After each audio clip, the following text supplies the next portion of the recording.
Darwin বলেছে, theory of ইভলিউশনের মধ্যে বলেছেন মানুষ মানুষ না, বলে কি মানুষ হলো বান্দর।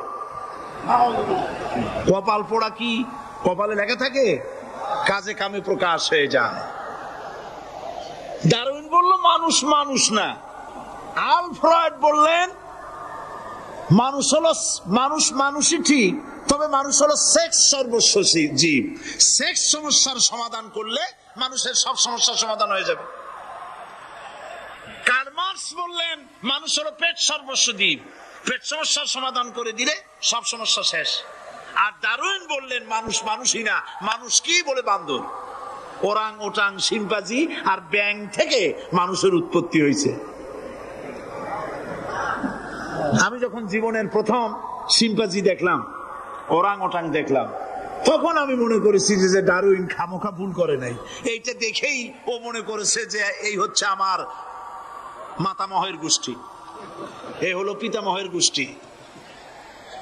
আপনারা একটু মাথা কাটায় চিন্তা করেন, মানুষ যদি বান্দর থেকে হবে, আজও বানর ফরেস্ট এরিয়া আছে কিনা বাংলাদেশে? চিল্লায় বলেন আছে কিনা? তো মানুষ যদি বান্দর থেকেই হবে, আপনারা কি কোনোদিন দেখেছেন যে একটা বান্দরের কোমর পর্যন্ত মানুষের মতো হয়ে সারছে? আর কিছুদিন গেলেই পুরো মানুষ হয়ে যাবে। গলা পর্যন্ত মানুষের মতো হয়ে গেছে, আর কদিন গেলেই মানুষ হয়ে যাবে। দেখছেন কখনো? আচ্ছা আপনারা বলেন, পাবদা মাছ আপনারা চট্টগ্রামে কি বলেন? পাবদাই বলেন। পাবদা মাছ দেখতে কি মাছের মতো লাগে? বোয়াল মাছের মতো।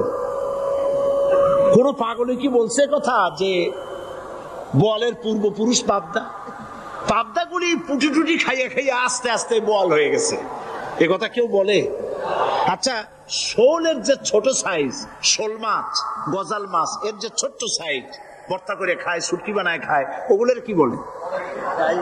টাকি মাছ। এই টাকি মাছ দেখতে শোল মাছের মতো। কেউ পাগলকে আজ পর্যন্ত বলেছে যে শোল মাছের পূর্বপুরুষ টাকি, টাকিগুলা সারমার খাইয়া আস্তে আস্তে শোলে পরিণত হয়ে গেছে? কেউ বলেছে? ডারউইন কয় বোতল খাইয়েছে এই মতবাদ লিখছে আল্লাহ ভালো জানে। যে বান্দরের থেকে মানুষ আবিষ্কার হয়েছে, নাউজুবিল্লাহ। এগুলি পড়ানো হয় কলেজে, বিশ্ববিদ্যালয়, তাই আমাদের সোনার ছেলেরা বান্দরামি করে। ওদের যদি পড়ানো হইতো তোমরা বান্দরের গোষ্ঠী নও, তোমরা মানুষ। মর্যাদা কার বেশি, বান্দরের না মানুষের? এ পৃথিবীর প্রথম মানুষকে আদম আলাইহিস সালাম। আদম হইছেন কি দিয়ে? মাটি দিয়ে। আল্লাহ রাব্বুল আলামিন যিনি মানুষ সৃষ্টি করেছেন, তিনি কোরআন শরীফের ভিতরে বলে দিয়েছেন। আমি প্রথমেই বলেছি, আপনারা লক্ষ্য করুন, এই কোরআন তাবিজের কিতাব নয়, এই কোরআন তদবিরের কিতাব নয়, ঝাড় ফুকের কিতাব নয়। কোরআন হলো পৃথিবীর মানুষের জন্য কোড অফ লাইফ, পূর্ণাঙ্গ জীবন বিধান। সবকিছু আল্লাহ পাক কোরআনের ভিতরে বলে দিয়েছেন, কোন জিনিস বাদ দেন নাই। আপনি আমি কেমনে সৃষ্টি হয়েছে আল্লাহ পাক কোরআনের ভিতরে বলেছেন, ইন্না খালাকনাকুম মিন তুরাবিন সুম্মা মিন নুতফাতিন সুম্মা মিন আলাকাতিন সুম্মা মিন মুদগা। নিষ্প্রাণ মাটি দিয়ে তোমাকে উৎপন্ন করা হয়েছে, নিষ্প্রাণ মাটি উপাদান দিয়ে তোমাকে তৈরি করা হলো। মায়ের পেটের ভিতরে এক ফোঁটা নাপাক পানি জমাট রক্তে পরিণত হয়ে গেল। জমাট রক্ত আস্তে করে গোস্ত পিণ্ড হলো। গোস্ত পিণ্ডকে সুন্দর করে সাজায়া, হাড্ডি গুড্ডি বানায়া, স্ট্রাকচার তৈরি করে তার উপরে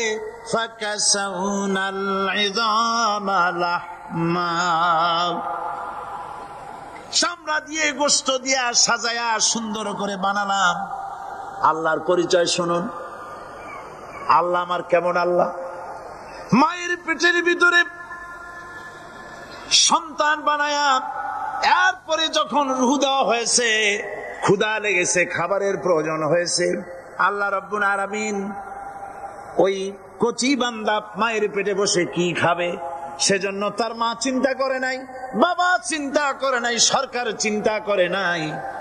আল্লাহ রাব্বুল আলামিন মায়ের মাসিক অসুখকে বন্ধ করে দিয়ে সন্তানের নাভির সাথে আর মায়ের নাভির সাথে তার লাগায়া, পাইপ লাগায়া মায়ের মাসিক অসুখের রক্তগুলি দিয়ে সন্তানকে বড় বানালেন।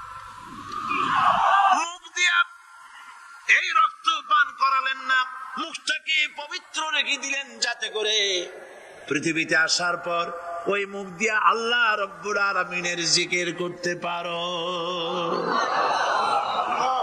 সন্তান মায়ের ভিতরে, পেটের ভিতরে বড় হলো।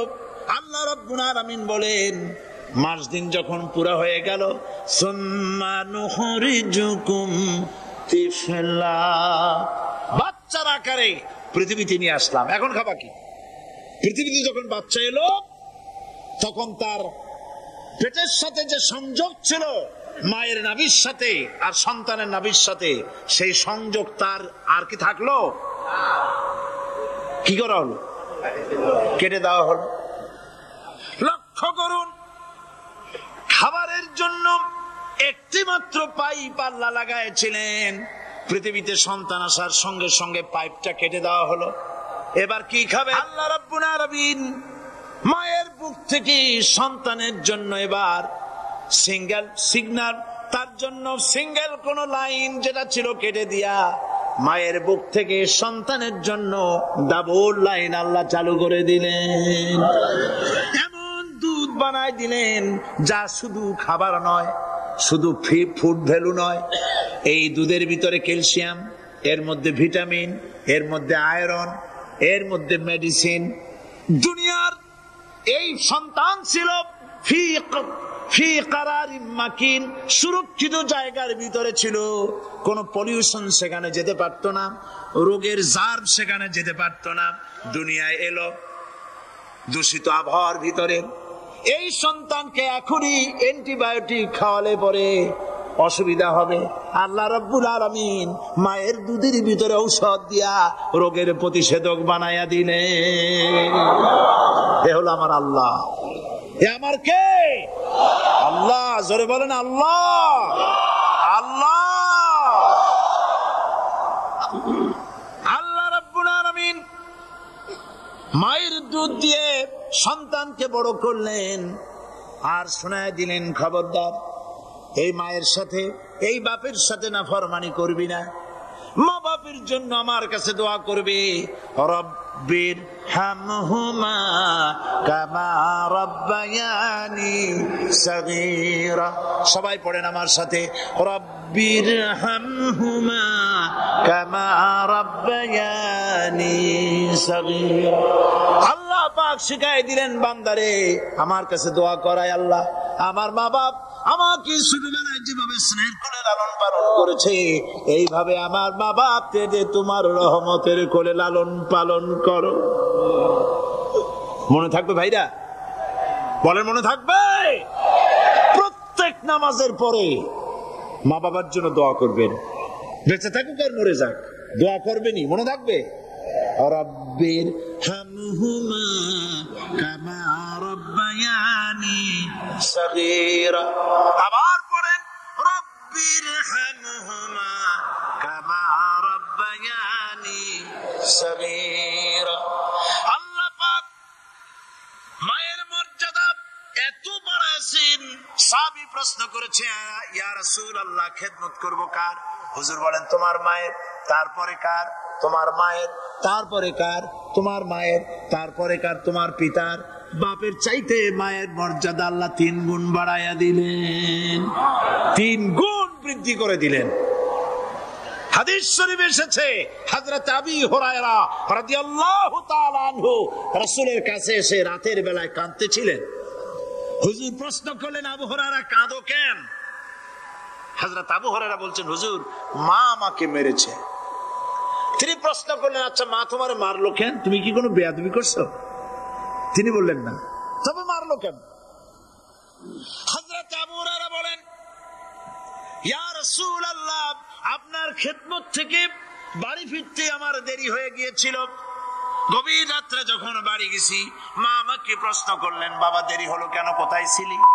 তাম পৃথিবীর মানুষ যেই কদম মোবারক চুমু দিতে পারলে ধন্য হয়ে যায়, সেই আখিরি জামানার পয়গম্বর নবী মুহাম্মদ রাসূলুল্লাহ সাল্লাল্লাহু আলাইহি সাল্লামের দরবার থেকে আসতে আমার দেরি হয়ে গেছে। ইয়া রাসূলুল্লাহ, আমার মা আপনার নাম শুনে তার গা জ্বলে উঠল। তিনি কাফের, মুশরিকা।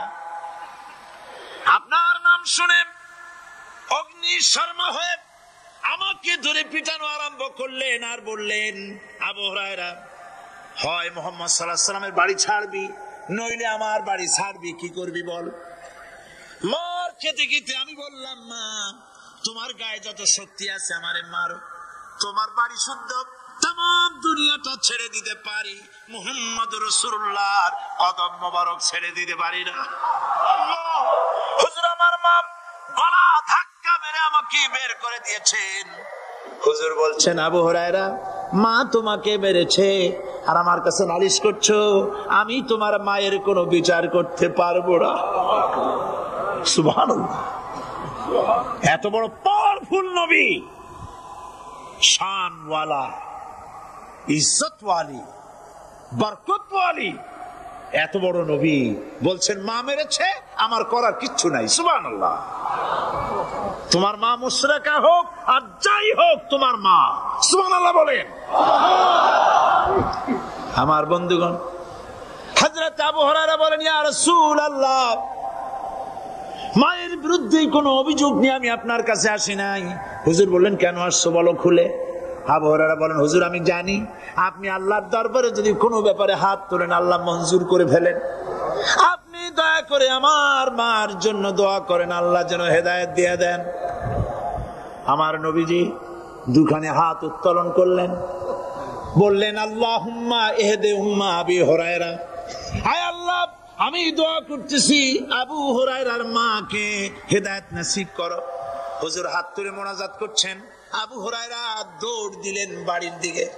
কয়েকজন সাহাবী হযরত আবু হুরায়রার জামা টেনে ধরেছে, এই ভদ্রলোক দৌড়ায় কেন? এত শান্ত মানুষ, কখনো গরম হয়ে কারো সঙ্গে কথা বলে না, এই মানুষটা দৌড়ায় কেন? কোনো বিপদ হইল নাকি? জামা টেনে ধরে বলে, আবু হুরায়রা দৌড়াও কেন? হযরত আবু হুরায়রা বলেন, জামা ছেড়ে দাও, কোনো বিপদ আমার হয় নাই, আমি দৌড়াইয়া বাড়ি যাই দেখতে চাই। আমি দৌড়াইয়া আগে বাড়ি যেতে পারলাম না, আমার নবীর দোয়া আগে আমার বাড়ি চলে গেছে, আমি এটা দেখতে চাই। হযরত আবু হুরায়রা দৌড়াতে দৌড়াতে বাড়ি চলে গেছেন। দরজায় নক করলেন, ভেতর থেকে আওয়াজ এলো, কে? তিনি বললেন, আমি আবু হুরায়রা, মা দরজা খুলে দাও, আমি তোমার সন্তান। মা বললেন, বাবা অপেক্ষা করো, দরজা খুলতেছে। হযরত আবু হুরায়রা বলেন, মায়ের গলার আওয়াজের ভেতরে কুফরি কর্কশতা পেলাম না, মায়ের গলার আওয়াজের ভেতরে তাওহীদের নরমিয়াত পেলাম। আমার কাছে মনে হলো আমি আবু হুরায়রা বাড়ি আসার আগে নবীজির দোয়া আল্লাহর আরশে পৌঁছে গেছে। আবু হুরায়রা বলছেন, মা আমার কিছুক্ষণ পরে ঘরের থেকে বেরিয়ে এসেছেন, আমি দেখলাম মায়ের শরীর ভিজা, মাথার চুল দিয়া পানি টপকাচ্ছে। মা আমার বললেন, বাবারে তোমাকে মারার পর আমি নিদারুণ অনুশোচনায় পড়েছিলাম, মনে মনে ভাবলাম, আহারে আমার সন্তানরা আমি কেন মারলাম? সে তো কোনো খারাপ কাজ করে নাই, কোনো খারাপ জায়গায় যায় নাই।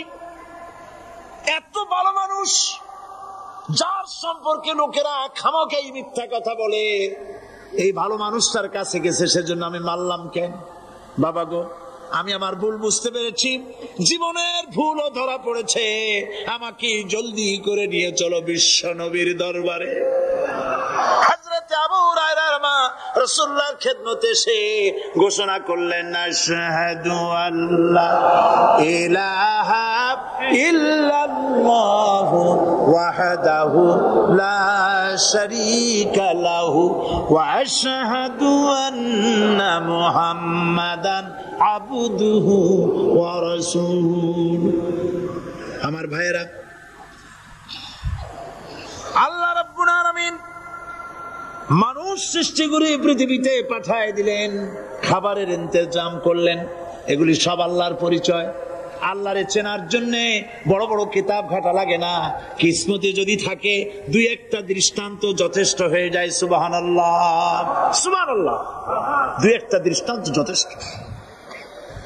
আল্লাহ পাক সমস্ত সৃষ্টি জগৎকে তৈরি করলেন, সৃষ্টি করলেন, আর তাদের খাদ্যের ব্যবস্থা করলেন। কে করেছেন খাদ্যের ব্যবস্থা? খাদ্য দেন আল্লাহ। কিন্তু অহংকারী যারা, তারা বলে দেশের বাম্পার ফলনের জন্য সমস্ত কৃতিত্ব সরকারের। বলেন আস্তাগফিরুল্লাহ, বলেন নাউজুবিল্লাহ। এদের একজন বলছিল 3 বছর কিছু দিবার পারুম না। লোকেরা কয় আমরা না খাইয়ে থাকুম, আল্লাহ কয় আমিও দেহুম। কদ্দুর পারো না খাইয়ে থাকতে। ফসল কে দেন? জোরে বলেন কে দেন? বাম্পার ফসলের ফলনের দাবি সরকার করতে পারে না। এটা কুফরি, এটা শিরক। জমিনের ফসল কে দেন? আকাশের বৃষ্টিকার, পানি কে? সরকার। সব আল্লাহ পাক। আল্লাহ পাক কোরআন শরীফে বলেছেন, لئن شكرتم لأزيدنكم ولئن كفرتم إن عذابي لشديد। আমার নিয়ামতের শুকর যদি আদায় করো বাড়ায় দেব, আর যদি কৃতজ্ঞ হও শুকরিয়া আদায় না করো মস্ত বড় শাস্তি দেব। ফসল দেই আমি, আর শুকরিয়া আদায় করো তোমার বাজানে। ঠিক কিনা? শুকরিয়া আদায় করে কার? বাজানে। একটা লোকের, একটি মানুষের যে প্রশংসা এই সরকার করলো বিগত 4.5 বছর ধরে, একটা মানুষের যত জিকির করলো, প্রশংসা করলো, ছবি টানাইলো, যদি এতটা জিকির, এতটা স্মরণ আল্লাহ রাব্বুল আলামিনের করত, ওদের জন্য আল্লাহর জান্নাতের দরজা খোলা হয়ে যেত। প্রশংসা করবে কার? চিল্লায় বলুন। আল্লাহ পাকের প্রশংসা করো। খেতে দেওয়ার মালিক তিনি। আল্লাহ পাক বলছেন আল্লাহকে, তার পরিচয় আল্লাহ তুলে ধরেছেন, ওয়ামা মিন দাব্বাতিন ফিল আরদি ইল্লা আলাল্লাহি রিজকুহা। এই পৃথিবীর ভিতরে এমন কোন বিচরণশীল জীব নাই যার রিস্কের দায়িত্ব আমি আল্লাহ গ্রহণ করি নাই। সুবহানাল্লাহ বলবেন না? রিস্কের দায়িত্ব কার হাতে? আচ্ছা দেখুন তো, পৃথিবীর সমস্ত সরকারের কাছে বিভিন্ন মন্ত্রণালয় আছে না? খাদ্য মন্ত্রণালয় বলে কোন মন্ত্রণালয় আছে কিনা? আছে। খালি কয় খামু আর খামু। খাদ্য মন্ত্রণালয় আছে, থাকার পরেও মানুষ না খাইয়া মরে। ঠিক কিনা?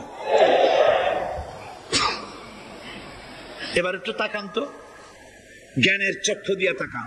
ফরেস্ট এরিয়া, বাঘ আছে কিনা? নাই। সিংহ আছে কিনা? গন্ডার আছে কিনা? হাতি আছে কিনা? বিশাল বিশাল প্রাণী আছে কিনা? জঙ্গলে ছোট্ট প্রাণী থেকে, পোকা থেকে শুরু করে গন্ডার পর্যন্ত, টুনটুনি পাখি দিয়ে শুরু করে ঈগল পাখি পর্যন্ত, নদীর ভিতরে ছোট্ট চুনু পুঁটি থেকে শুরু করে তিমি মাছ পর্যন্ত। প্রাণী তত্ত্ববিদরা বলেছেন সমুদ্রের ভিতরে এমন এমন বড় বড় তিমি আছে যে একটা তিমির ওজন 5000 টন পর্যন্ত হয়ে যায়। 5000 টন তিমিটার ওজন। এর যখন বাচ্চা হয় তখন বাচ্চার দৈনিক দুধ লাগে 50 থেকে 60 মণ পর্যন্ত। কে ব্যবস্থা করে? রুহান মান ফেরেশতা। তো ওর মা যেমন বাচ্চা তো সেরকম হবে। ঠিক কিনা? কে দেয় খাবার? এবার দেখেন তো, আপনার দেশের এই জঙ্গলে কত হাতি আছে। হাতিরা মিছিল করে আসছে যে আল্লাহ আমাদের এখন আর খাইতে যেতে দিতে পারে না, বাংলাদেশের গভর্নমেন্ট কিছু দেও আসছে না খাইয়া ক্ষুধার জ্বালায় হাতি মরেছে, বাঘ মরেছে, সিংহ মরেছে, এর কোন দৃষ্টান্ত আছে? ক্ষুধার জ্বালায় আকাশের উড়ন্ত পাখিরা ছটফট করে মারা গেছে, দৃষ্টান্ত আছে?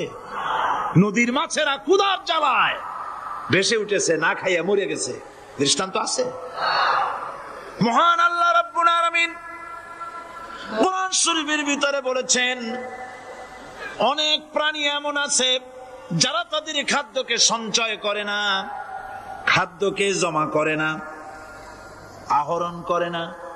সকাল বেলায় একটা খাবার খেলো, দুপুরে কি খাবে তার জানা নাই। শকুন পৃথিবীর মাটি থেকে 3 মাইল উপরে উড়ে, তার চোখকে আল্লাহ পাক এত তীক্ষ্ণ বানিয়ে দিয়েছেন, এই চট্টগ্রামের কোথায় মরা গরু আছে 3 মাইল উপর দিয়ে দেখতে পায়? সুবহানাল্লাহ করতে ইচ্ছে করে না। এই প্রাণীগুলি খাবারগুলি কোন গভর্নমেন্ট জোগাড় করে রাখে নাই, আল্লাহ পাক বলেন সবার খাবার আমি দেই। সকাল বেলায় সমস্ত প্রাণীগুলি, মহাশূন্যে পাখি, পানির ভিতরে মৎস্যরাজি, জঙ্গলের ভিতরে হিংস্র প্রাণী, পোকামাকড় থেকে শুরু করে সবগুলো খালি পেটে সব বেরিয়ে যায়, কারো কোনো খাবারের মজুদ নাই। সন্ধ্যা হতে না হতে সমস্ত প্রাণীগুলির পেট ভরাইয়া আমি আবার যার যার ঘরে ফিরাইয়া দেই। ওয়ামা মিন দাব্বাতিন ফিল আরদি ইল্লা আলাল্লাহি রিজকুহা। সমস্ত প্রাণী রিজকের দায়িত্ব আমি আল্লাহর হাতে। কে দেয় রিজক? জোরে বলুন, কে দেন? আল্লাহ। কি খাবেন সব আল্লাহ জোগাড় করে দিয়েছেন। তরি তরকারি জোগাড় করেছেন, মাছ জোগাড় করেছেন, চাউল দিয়েছেন, খাবার দিয়েছেন, গোশত দিয়েছেন, সব দিয়ে দিয়েছেন। আল্লাহ রাব্বুল আলামিন সমস্ত জিনিস দিয়ে মানুষকে আল্লাহ পাক তার জন্য আল্লাহ সব করেছেন। খালাকা লাকুম মা ফিল আরদি জামিআ, এই পৃথিবীতে যা তৈরি করেছে সব তোমার জন্য। এ হচ্ছে আমার আল্লাহ, এ হচ্ছে আমার কে? আল্লাহ। সে আল্লাহ পাক বলছেন, আল্লাহর পরিচয়, তিনি স্রষ্টা, তিনি রিজেক দাতা। এবার আইনদাতা কে? আইনদাতা কে? আরো জোরে বলুন। আইনদাতা আল্লাহ হচ্ছে আল্লাহর পরিচয়। ইনিল হুকমু ইল্লা লিল্লাহ আলা লাহুল খালকু ওয়াল আমর। সৃষ্টি যার, আইন চলবে তার। আমার দেশে আল্লাহর আইন চলছে? আমাদের দেশের কল কারখানা, ক্ষেত খামার, অফিস আদালত আল্লাহর আইন অনুযায়ী চলে? চলে না। বরং আল্লাহর আইনকে মুছে ফেলার জন্য, নিজেদের আইন সৃষ্টি করার জন্য প্রচেষ্টা চালানো হচ্ছে। আল্লাহর আইন মানুষের জন্য সব থেকে বেশি উপযোগী, কারণ সৃষ্টি করেছেন কে? বলেন, কে করেছেন? আল্লাহ। প্রত্যেকটি মেশিন আপনি যা কিনবেন, রেডিও হোক, টিভি হোক, যে কোনো যন্ত্র হোক, গাড়ি হোক, তার সাথে একটা লিটারেচার, একটা বই তার সঙ্গে দিয়ে দেওয়া হয়। ওই বইয়ের মধ্যে লেখা থাকে এটা কিভাবে চালানো হবে, অপারেট করা হবে, তার সিস্টেম লেখা থাকে। আপনার ইচ্ছা মতো চালাইলে হবে না। এই মানব গোষ্ঠীকে সৃষ্টি করেছেন। এখন আপনি যদি আপনার আইন মতো চালান, তা কি চলবে? চলবে না। আপনি আপনার আইন মতো চালাচ্ছেন, ভালোভাবে চলতেছে? চলতেছে না। স্বরাষ্ট্রমন্ত্রী বলতেছেন সন্ত্রাসীদেরকে মাটির তলা থেকে খুঁজে বের করা হবে, কিন্তু নাকের উপর দিয়া ব্রিফকেস চুরি হয়ে যায়, উনি তা ধরতে পারেন না। এই হলো আইন। অনাবরত খুন হচ্ছে, অনাবরত সন্ত্রাসী তৎপরতা চলছে, আর ওনারা বলছেন আগের থেকে এগুলি চলে আসছে, একজনের খুনের বিচার না হইলে এরকম খুন তো হইতেই থাকবে। তাহলে খুনকে, হত্যাকে, সন্ত্রাসকে সরকার জাস্টিফাইড করছেন। নাউযুবিল্লাহি মিন যালিক। এই জন্য আইন হতে হবে আল্লাহর। আইন হতে হবে কার? চিল্লায় বলেন আল্লাহ পাকের আইন হতে হবে। আমি একদিন পার্লামেন্টে বলেছিলাম, আমার দেশের নেতা নেত্রীরা বারবার হজ করতে যান, উমরা করতে যান, সেখান থেকে আসার সময় কি আনেন? আতর, পাথর, সুরমা আর খুরমা, এই কিছু নিয়ে আসলেন। কিন্তু আমি বলেছি, আপনারা কি কিছু চোখে দেখেন না? পার্লামেন্টে এইভাবে বক্তৃতা করেছে, কিছু চোখে দেখেন না? আমি প্রশ্ন করে আমি আবার জবাব দিচ্ছি, আপনারা যারা হজ করতে যান, উমরা করতে যান, হজের কথাই ধরে, এই হজ করতে যখন যান তখন মুজদালিফায় একটা রাত কাটাইতে হয়। সেটা কোন দিন? ইয়মে আরাফার পরের দিন। এই মাঠে দালান কোঠা আছে, এখানে বেড়া আছে, শামিয়ানা আছে, পর্দা আছে, তাবু আছে, কিচ্ছু নাই। লক্ষ লক্ষ নারী আর পুরুষ পাশাপাশি শুয়ে থাকে, তাও সুবহানাল্লাহ কইতে ইচ্ছে করে না। সারা রাত জনে জনে পুলিশ পাহারাদার নাই। কিরকম মেয়ে এলো, চাঁদের সৌন্দর্য হার মানায় দিতে পারে এরকম সুন্দরী, এরকম সুন্দরী নারী, সুদর্শন পুরুষ পাশাপাশি রাস্তার ধারে মরুভূমির ভিতরে সারা রাত কাটাচ্ছে।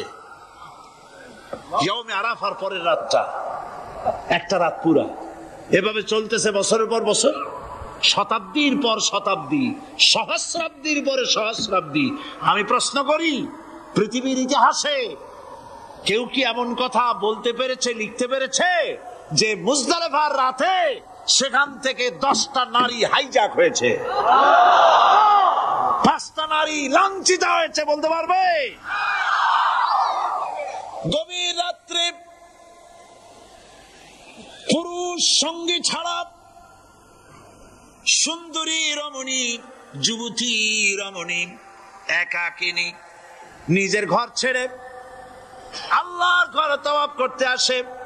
তওয়াব সেরে তাহাজ্জুদের নামাজ পড়ে আল্লাহর কাছে মোনাজাত করে একা একা হাজার হাজার লাখো পুরুষের ভিতর থেকে আপন ঘরে ফিরে যায়। কারো বাবার হিম্মত নাই, একবার তাকায়ছে তো রূপ উপভোগ করার জন্য আবার তাকায়, অথবা তার আঁচল ধরে টান মারে। আছে ইতিহাস? কথা কন না কেন? সুন্দরী একটা মাইয়া মক্কা থেকে মদিনা থেকে পাওয়া যায় না, 15 দিন হয়ে গেছে। হয়েছে কখনো? এবার জবাব দেন, কেন হয় না? কেন হয় না? আমার দেশের মেয়েরা রাস্তা দিয়ে হাঁটতে পারে না। হাই স্কুল মেয়েদের, হাই স্কুল মেয়েদের কলেজ যখন ছুটি হয়, তথাকথিত সোনার ছেলেরা গেটের সামনে এতিমের মতো কাড়ায় থাকে। অনবরত হাইজ্যাক হচ্ছে, ধর্ষণের সেঞ্চুরি হচ্ছে। আর ওখানে হয় না কেন? ওখানে হয় না এই কারণে, এই কোরআনের আইন আল্লাহ রাব্বুল আলামিন যে আইন দিয়েছেন, ওখানে আইন বলবৎ আছে। আছে নাকি? আছে কিনা? কোন পুরুষ কোন নারীকে ধর্ষণ করেছে যদি প্রমাণিত হয়, সে যদি ফাহাদের ছেলে হয় আর ফাহাদের মেয়ে হয়, কোরআনের শাস্তি হলো পাথর মেরে উড়াইয়া দাও। তাকে জানিয়ে দেওয়া হবে রেডিও টিভির মাধ্যমে, জেনাকারের ব্যভিচারীর শাস্তি হবে। চতুর্দিকে হাজারো লোকেরা দাঁড়াবে, হাতে পাথর নিয়ে পাথর মেরে তাকে তার গোশত হাড্ডি বাতাসের সাথে উড়ায় দেবে। একজন মানুষ আর একজন মানুষকে খুন করলো, এই আসামি ধরা পড়ে গেল, কোরআনের শাস্তি হলো যখন ধরা পড়বে প্রমাণিত হবে যেমন ভাবে হত্যা করেছে পরেও হত্যা করো। এই দৃশ্য, এই আইন যদি বাংলাদেশে যদি এই আইন চালু হয়ে যেত, খুনের আসামি ধরা পড়েছে জেনার আসামি, প্রকাশ্য ময়দানে এলো, সাক্ষী প্রমাণে কোর্টে প্রমাণিত হলো সত্যি সে খুনি। এই বিশাল আউটার স্টেডিয়ামের মাঝখানে খুনি কি দাঁড় করাও, চতুর্দিকে হাজারো লাখো মানুষ থাকুক, রেডিও টিভির ক্যামেরা কার্যকর হবে, পত্র পত্রিকার সাংবাদিকরা আসবে, তরবারির এক আঘাতে খুনির কল্লাটা উড়ায় দাও, দেহটা নিঃসাড় হয়ে জমিনে পড়ে যাবে।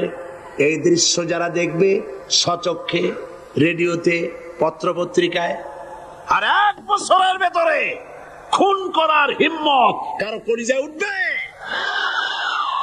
জেনাকারের পাথর মেরে দেওয়া, পাথর মেরে উড়িয়ে দেওয়ার শাস্তি যদি চোখে কেউ দেখে, জেনা করার পুলক আর জাগবে?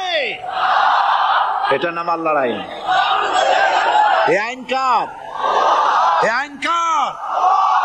এই আইন, এই আইন যতদিন পর্যন্ত বাংলার মানুষের, মুসলমানদের উপরে কার্যকরী না হচ্ছে, এই দেশে কার্যকরী না হবে, ততদিন পর্যন্ত হত্যা, ধর্ষণ, খুন বন্ধ হবে না। বন্ধ হবে। সুতরাং এই আইন হচ্ছে কার? আরো জোরে বলেন, আল্লাহ রাব্বুল আলামিন। মহান আল্লাহ রাব্বুল আলামিনের এই আইন অনুযায়ী যদি দেশ চলে, মানুষ শান্তি পাবে, চুরি বন্ধ হবে, ডাকাতি বন্ধ হবে, জেনা বন্ধ হবে, হত্যা ধর্ষণ বন্ধ হয়ে যাবে। নবীজি এমন একটি আইন চালু করে দিয়ে, কোরআনের বিধান চালু করে দিয়ে এমন একটা সমাজ চালু করেছিলেন, যে সমাজ সম্পর্কে হুজুর নিজে বলেছেন, খায়রুল কুরুনে কারনি, সর্বশ্রেষ্ঠ যুগ হলো কার যুগ? আমার যুগ। সুবহানাল্লাহ বলেন। রাসূলের যুগ হলো সর্বশ্রেষ্ঠ যুগ। সেই কোরআন, সেই হাদিস আজও আছে না নাই? বলেন জোরে, আজও আছে না নাই? সেই কোরআন এবং সুন্নাহ দিয়ে দেশ শাসন হোক, এটা কি আমরা চাই? কারা কারা চাই? দু হাত উঁচু করে দেখা।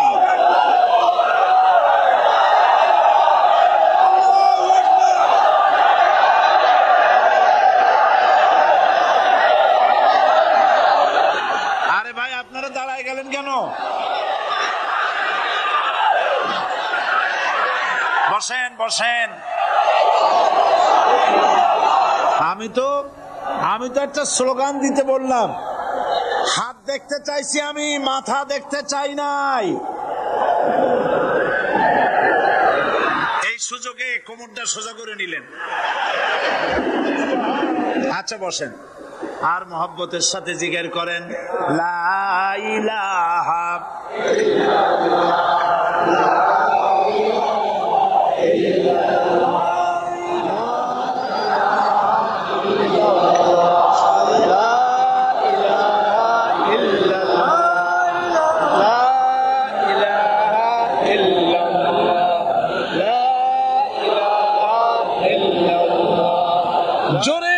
সবাই জিকির করেন, লা ইলাহা ইল্লাল্লাহ, লা ইলাহা, লা ইলাহা, লা ইলাহা ইল্লাল্লাহু মুহাম্মাদুর রাসূলুল্লাহ। বসুন, আমরা মুনাজাত করব। আল্লাহ রাব্বুল আলামিন আয়াতুল কুরসির ভিতরে আল্লাহর সার্বভৌমত্বের কথা বলেছেন, আল্লাহু লা ইলাহা ইল্লা হুয়াল হাইয়ুল কাইয়্যুম। পড়েন আমার সাথে সবাই, আল্লাহু লা ইলাহা ইল্লা হুয়াল হাইয়ুল কাইয়্যুম। আল্লাহ হচ্ছেন যিনি ছাড়া কোনো ইলাহ নাই, তিনি শাশ্বত চিরঞ্জীব। সুবহানাল্লাহি ওয়া বিহামদিহি। আগামীকাল এর বাকি অংশ আমি আপনাদের সামনে আলোচনা করব ইনশাআল্লাহ। জোরে বলেন ইনশাআল্লাহ। দাঁড়ানো ভাইরা বসেন, আপনাদের পাশে যারা দাঁড়িয়েছেন অনুরোধ করে বসায় দেন। বলেন যে আর 5টা মিনিট বসেন, আল্লাহর রাস্তায় হাঁটেন না। হ্যাঁ বলেন, বলেন আপনারা যে আল্লাহর রাস্তায় হাঁটেন না, বসেন সবাই। বসেন। এত বড় মাহফিলের মুনাজাত, সুবহানাল্লাহ বলে। চট্টগ্রামের ইতিহাসের শ্রেষ্ঠ মাহফিল, চিল্লায় বলেন সুবহানাল্লাহ। গোটা বিশ্বের কোরআনের শ্রেষ্ঠ মাহফিল, বলেন সুবহানাল্লাহ। যারা বলেন আলহামদুলিল্লাহ। আগামীকাল এ মাহফিলের আখেরি মুনাজাত হবে ইনশাআল্লাহ, বলেন ইনশাআল্লাহ। আমি আন্তরিকভাবে দুঃখিত, প্রতি বছর আমার মা বোনদের জন্য, চট্টগ্রামবাসী আমার মা বোনদের জন্য আলাদাভাবে তাদের প্রশ্নের উত্তর দেই এবং তাদের সামনে কোরআন হাদিসের কথা আলাদাভাবে বলি। এবছর দিন কম হয়ে গেল বলে মহিলারা, মা বোনেরা বঞ্চিতা হয়ে গেলেন। শিশু কিশোরদের জন্য আলাদাভাবে সমাবেশ করা হয়, তাও বঞ্চিত হয়ে গেল।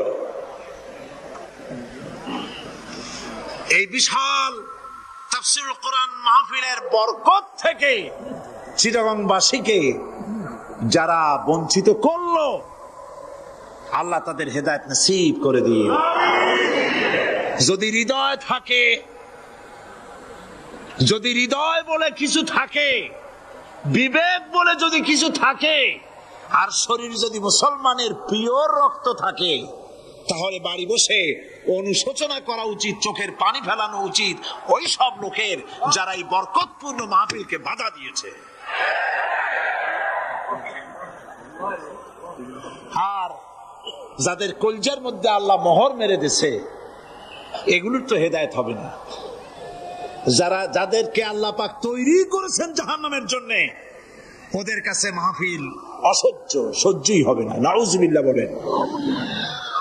চট্টগ্রামবাসীর জন্য তাফসীরুল কোরআন মাহফিল নিয়ামত।